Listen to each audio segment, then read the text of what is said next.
All right, so shall we move on to the most controversial of them all? Rainbow Dash gets an abortion. Which, in reading it, I originally, I will admit, thought it was a troll fic. I will be honest. Uh, just A because of the lot. title. I think that was the real problem with that a lot of people had was just that title. That it would just became about abortion, which the story is not about abortion particularly. No, not really. No, I mean the whole reason I chose that title was because it sets you up not expecting what actually happens at the end, which in theory is what happens at the end, but not the way you're expecting it's going to happen. No, Um, it was great. That twist, I never saw that twist coming ever. I Like that didn't caught me so either. off guard. And yeah, I I mean, put a lot of thought into that. I tried very hard to keep it hidden, but hint at what might happen at the end by just the way she regarded Scootaloo, the way she thought, and just little tiny, the way she would explain things to herself. It hinted towards what was going to happen. And if you reread it, then you go, "Oh my God, I can totally see the steps involved into making her decision about what was going to happen now." Um, Yeah, yeah, I like that because that was put in there just to throw readers off the entire time, the entire way up until she actually at the end had Scootaloo extreme postnatally aborted. what would that be like the 300th trimester abortion? Something like that. but no, like I feel so. I feel so like this deserves so much more credit than it gets, and it gets so much hate just because subject matter. Whereas it's a story with a great twist. It's well written, and it's so good. Yeah, it's probably the one I'm the most proud of the one shots. Definitely. Um, I don't know. I felt possessed when I was writing it, and when it all came out, it was just it flowed to me. It flowed very well. The story was there, but kind of hidden under the scenes. And everything that I wanted to do in that story, I did. I wanted to write a grimdark story that did not involve blood or guts at all. I mean, there is no violence except for at the very end, Scootaloo getting held down by the doctors. That's the only bit of violence at all, and it's not really violent. It's just Yeah. forced, being held down.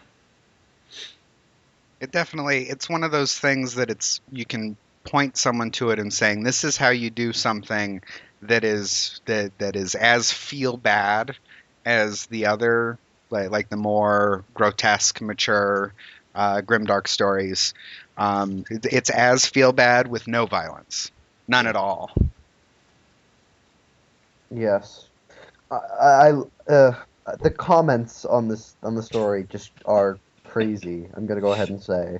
Somebody Yeah. said, what did they say? They said the comments are like a whole bonus story under the main story.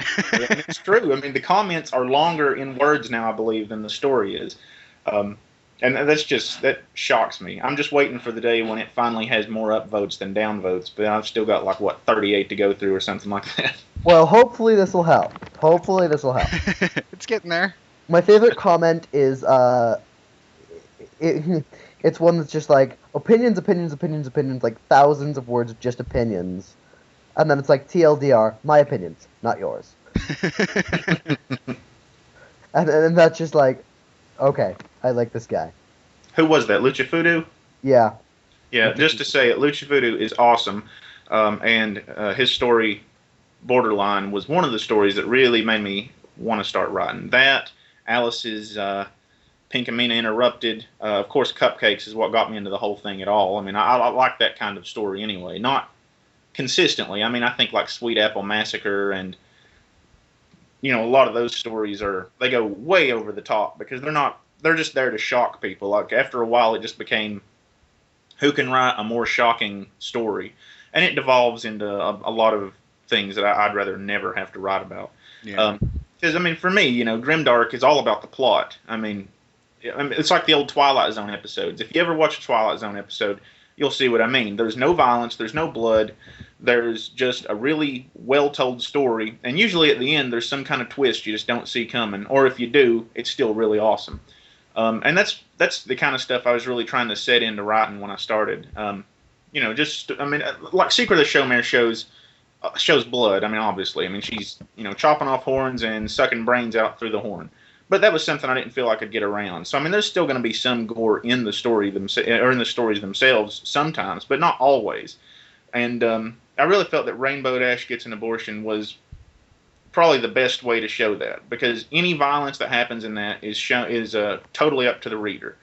And it's just a story about Rainbow having this huge argument with herself, and then deciding that the best way to make her own life better is to off Scootaloo and start over.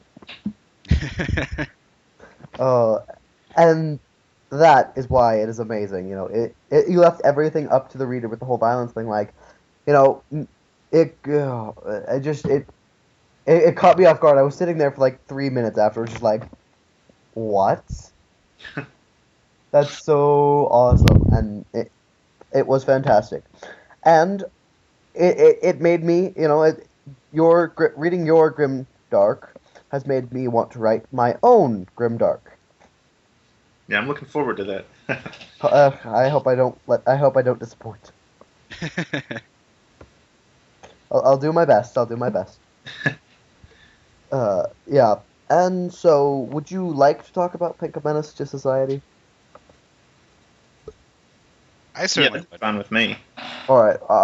I personally haven't read it, though I really, really want to. It's just a matter of the fact that I don't have time. So I probably won't have much to contribute. Yeah, it's pretty daunting read. I mean, it's not finished, and it's 140,000 words or something already. That's not too bad. I've read Fallout Equestria four times. 4 times? Yeah. Yeah, and it was not particularly daunting for me either to get through it. I think I read it all in about 3 days in between other stuff. Mm-hmm. But yeah, I mean, I like longer stories as it is, so it wasn't that big of a deal for me. I know it is for some people, so it's definitely one that it's very riveting, and it's one that if you are into that type of story and you start reading it, you're gonna have trouble stopping.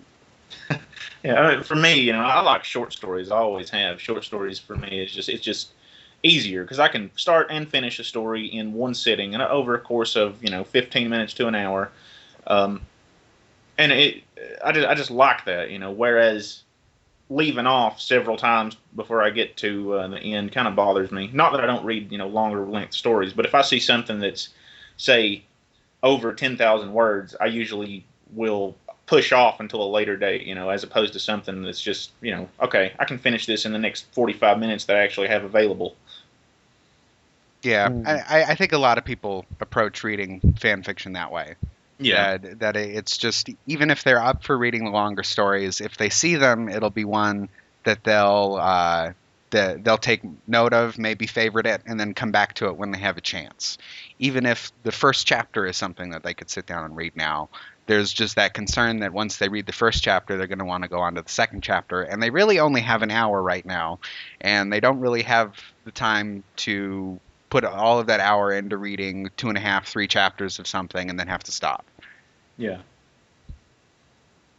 Although I do very much appreciate the people that start reading it and then, like you did, finish it in like 3 days. I've had 4 or 5 people now do that. Well, they'll send me email or private message updates like, "Oh my God, I just got to this part, but I didn't see that coming. Why did you do this?" And stuff like that. I like seeing feedback, especially on that one, because that was the story that got me back into writing after like 8 years of doing nothing.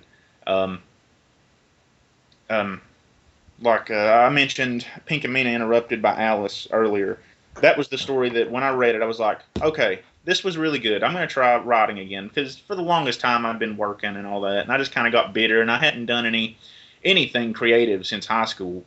So I was just kind of in a bad place, and I was thinking, I could sit down and write a story. That'd be fun, and that would kind of get me in a better mood. And sure enough, it did. And Pinkamenace was what came out of it. What's funny is it was originally meant to be a comedy, just, a take on the ponies in a urbanized setting, ghetto Twilight, and stuff like that. And I thought that would be really funny, but very quickly into the whole let's make this a comedy thing, it stopped being a comedy and became very serious.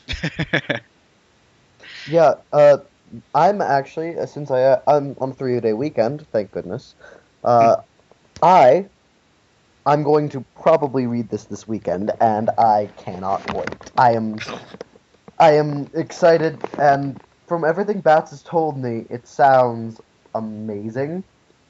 Yeah, I've And kind of gushed about it, so.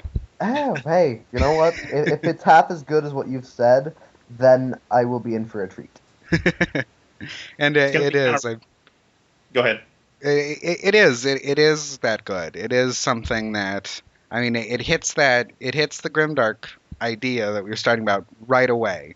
Because I mean, we start out right away with Applejack has been put in a financial position where she has to make hard choices for the good of her family, and so it's right there. It kind of parallels that whole Godfather idea, only starting after the end. We missed Applejack's descent into hell, but we knew who Applejack was to begin with, so you can imagine it. And you're left dealing with the aftermath of it, and the aftermath of it has a lot to do with her trying to redeem her soul rather than her losing her soul. And of course, as the story goes on, can she redeem her soul? And so far, maybe. And that's great. It's great that there's that question there of whether or not she's going to be able to claw her way back to being a good person again. Because she is a good person. She's just had a lot of terrible things happen. And in dealing with those terrible things, has made a lot of really harsh and impossible choices. And it's really fascinating to see. It's really fascinating to see all the changes that the characters have gone through. And I know that I've seen in some of the comments you've had people accuse you of being out of character with them. Yeah. And it's just one of those things that so much bad has happened in Ponyville that everyone's different than they were. But I can see, at least I can, the steps that they went through to get to that point. And you do a really good job of spelling out those steps for people where you can really legitimately see how they've been affected by what's gone on, by the shift from a rural farming community, which is really what it is in the show, to a urbanized drug community, one that's gripped by this addiction and warring gangs and this underworld that's taken over everything and control and is now controlling everyone. Everyone is controlled by the drugs, including Applejack. And it's just that descent and that change is really fascinating to see and see how the characters now interact with each other. And so even then, even without it being grimdark, that alternate universe is really interesting. Something kind of funny while I was writing it. I can't remember what chapter. In the first segment though, I was taking macroeconomics and microeconomics. So at one point, you really get to see that I was taking these courses because it starts like breaking down what happened in Ponyville and how like the economic crisis of Sweet Apple Acres, going under was starting to affect the town. So I was kind of using the story to brush up on my economics for a test, but I thought it was pretty fun. That's awesome. Yeah, no, like that's interesting because the way the way I hear it, like already with like the changes in Ponyville. Well, I'm taking a human geography class, and we just did a development unit last semester, and so that already sounds even more interesting to me than it already did. So now I have to read it even more. Ugh. Human geography. I like Human that. geography. Now I have to read pony stuff even more. I will It's a say curse. the first three chapters I think are kind of you just got to slog through them in my opinion. I think around chapter four, basically most of the main characters have been introduced by four, and at that point it really starts taking off. But until then, you're just kind of like, all right, here's Twilight, here's what she's about, here's Applejack, and here's what she's about, and this is what happened to her. And I mean, there's some good parts to the first three for sure. And if you haven't read it, I think it's probably going to be pretty interesting. But I think it really takes off around chapter four when everybody's finally introduced, and you get to see the stories of these characters starting to intertwine with each other. Yeah, there are a lot of stories. I found with a lot of longer stories, the first couple chapters are a little, iffy as they kind of establish things. It takes a little while for and then the writers really get into the flow of it. Like with Fallout Equestria, the first couple chapters were a little slow, but then it really got picking up pace, and it really got crazy, crazy, crazy. You see, for me on Pinkamenace, I was kind of. I think I remember we talked about that originally. It was set up. Twilight's first scene was how it started originally, and then you went into Applejack, and that you switched that around. And I think for me, that first scene really drew me in. Like at that point, I think it was about the fourth chapter or so where it was really hard for me to put it down. So I definitely agree with you that at that point it really progresses to where everything's involved, everything's all set up, and you're going strong. It wasn't really a slog for me to get there, but because that first scene really drew me in with it, really introduced how different everything was. Yeah, and you get a couple pieces like that as you go through the first few chapters. Yeah. But yeah, I mean, I thought the change was very good switching Applejack first, because you go in, it's like, oh, okay, Applejack, we all know her. She's great. You know, she's kind of redneck and awesome, but, you know, pretty good person. Oh my God, why is she doing that? Applejack, what are you doing? Applejack, stop. And like you were saying earlier about accused of being out of character, well, of course. I mean, I think generally when you write some kind of a grimdark story, some of the characters are going to be out of character at least a little bit. And I agree that you can see what led them to how they are now. And, you know, that's kind of what I was going for, you know. A lot of people have told me that what they like about the story is the fact that there's all these different people, and all of them are flawed, but, you know, there's no Mary Sues and stuff like that. It's not just like, this is the good character, this is the evil character. You have the evil character who you would like to see, you know, redeem themselves in some ways, and then the other one of the other main characters, even though a lot of people think she's great, is still an evil character. You know, she's doing almost the exact same thing that Applejack's doing. She's just a more likable version, you know. Yeah. But you'd really get to root for whoever you want, you know. I mean, the whole Scootaloo Sweetie Bug thing. I have so many people say, "Come on, Sweetie," and then other people going, "No, you know, screw her. She sucks." I can't wait. Yeah, it's my longest story I've ever written, and it's I like it a lot. I'd like to finish it, but I'm kind of struggling right now in this last segment. How far is it from being finished? I'm in the last segment. Basically, there's 3 big chunks. Each one has its own story arcs. Like the whole first one, pretty much getting to know the character. The second one, something happens, and then the third one is basically going to be jumping off of the second one, showing the climax, and then going down and ending the whole story. So we're in the last section, probably 5-6 more chapters at most, and then just like an epilogue and a final something that I can't say. Well, spoilers. Not quite, but oh yes. Well, finishing a fic is the hardest thing to do. Yeah, I know. I'm having trouble finishing mine, though. Now, thanks to Bats, I finally know what I'm going to do. Yeah, my big problem at the moment is I know what I want to do. It's just a matter of, do I have enough time to squeeze everything I want to happen into the next 3 chapters where it has to be set up? And I was talking to Bats last night about it, and I'm thinking I'm going to have to extend it down another chapter out or something, because there's just so much stuff that I'd like to see happen, and I don't really want to cut out of it. Because for the longest time I thought, that segment 3 was going to be the boring one. It was going to be like, all right, and this is how it all ends, done, But it's not at all. I mean, it's picking up right where the last one stopped, and it's just got all these problems between the characters that are going to have to resolve. And you have other characters who are battling with themselves about, who they are, who they want to be. And, of course, Twilight, the whole reason she went there was to learn the magic of friendship, and now she's doing her best in this horrible situation to try to learn that. Oh, that's just awesome. It's fun how stories can get away from you sometimes. Yeah, that's something. I never feel like this. Like, I remember reading in On Writing by Stephen King.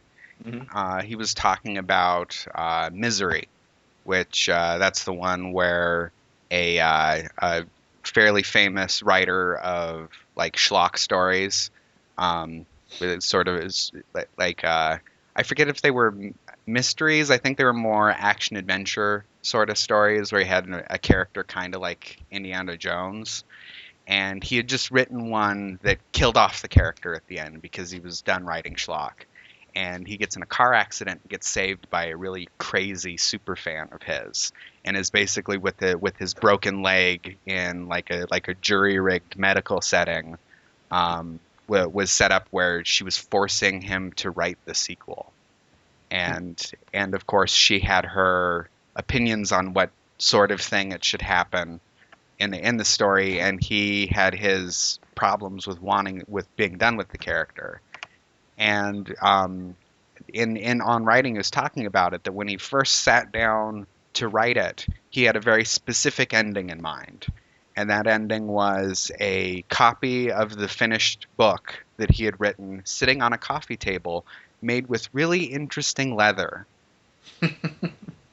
But the end of the book didn't happen that way because his main character, who if I'm remembering correctly, was named Tom Sheldon, I think was the author's name. As he was writing it, Tom proved to be more resourceful than he thought. And so it didn't end that way. It ended in a different way with him escaping because he figured out how to, even though Stephen King wasn't expecting him to. And I think it's always great when stories happen like that, when you breathe enough life into your characters that as you're going on, things change because they think more than you were expecting them to.